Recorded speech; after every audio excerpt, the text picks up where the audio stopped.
चलिए examination point of view से कुछ इंपॉर्टेंट क्वेश्चंस को डिस्कस करते हैं। Determine the molecular mass of glucose C6H12O6 which is also known as blood sugar. हमने फाइंड आउट करना है मोलिकुलर मास ग्लूकोज के लिए। चलिए इसे फाइंड आउट करते हैं। जैसा कि हम जानते हैं कि तमाम एटम्स जो किसी मॉलिक्यूल में मौजूद होते हैं, इनकी एटॉमिक मास की सम को मोलिकुलर मास कहा जाता है। चलिए ग्लूकोज का मोलिकुलर मास फाइंड आउट करते हैं। ग्लूकोज जिसे C6H12O6 से रिप्रेजेंट किया जाता है, यहाँ पर कार्बन के 6 एटम्स, हाइड्रोजन के 12, जबकि ऑक्सीजन के 6 एटम्स मौजूद हैं। जब इनकी एटॉमिक मास का हम सम लेंगे तो एज अ रिजल्ट हमारे पास ग्लूकोज का मोलिकुलर मास आ जाएगा। चलिए एटॉमिक मासेस को पुट करते हैं और एज अ रिजल्ट हम मॉलिक्यूलर मास ऑफ ग्लूकोज को फाइंड आउट करते हैं।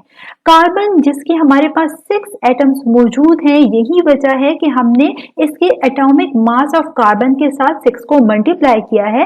जैसे कि हम जानते हैं कि कार्बन का एटॉमिक मास 12 होता है, यही वजह है कि 6 into 12 हमने लिखा, प्लस हमारे पास हाइड्रोजन जिसके हमारे पास 12 एटम्स मौजूद हैं और हमारे पास हाइड्रोजन का एटॉमिक मास आता है 1.008, या सिंपली हम इसे 1 से भी रिप्रेजेंट करते हैं। तो 12 into 1 रिप्रेजेंट कर रहा है कि हमारे पास हाइड्रोजन के 12 एटम्स मौजूद हैं, प्लस ऑक्सीजन O6 रिप्रेजेंट करता है कि ऑक्सीजन के हमारे पास 6 एटम्स मौजूद हैं। सो हम 6 को मल्टीप्लाई करेंगे एटॉमिक मास ऑफ ऑक्सीजन के साथ, जो कि 16 है।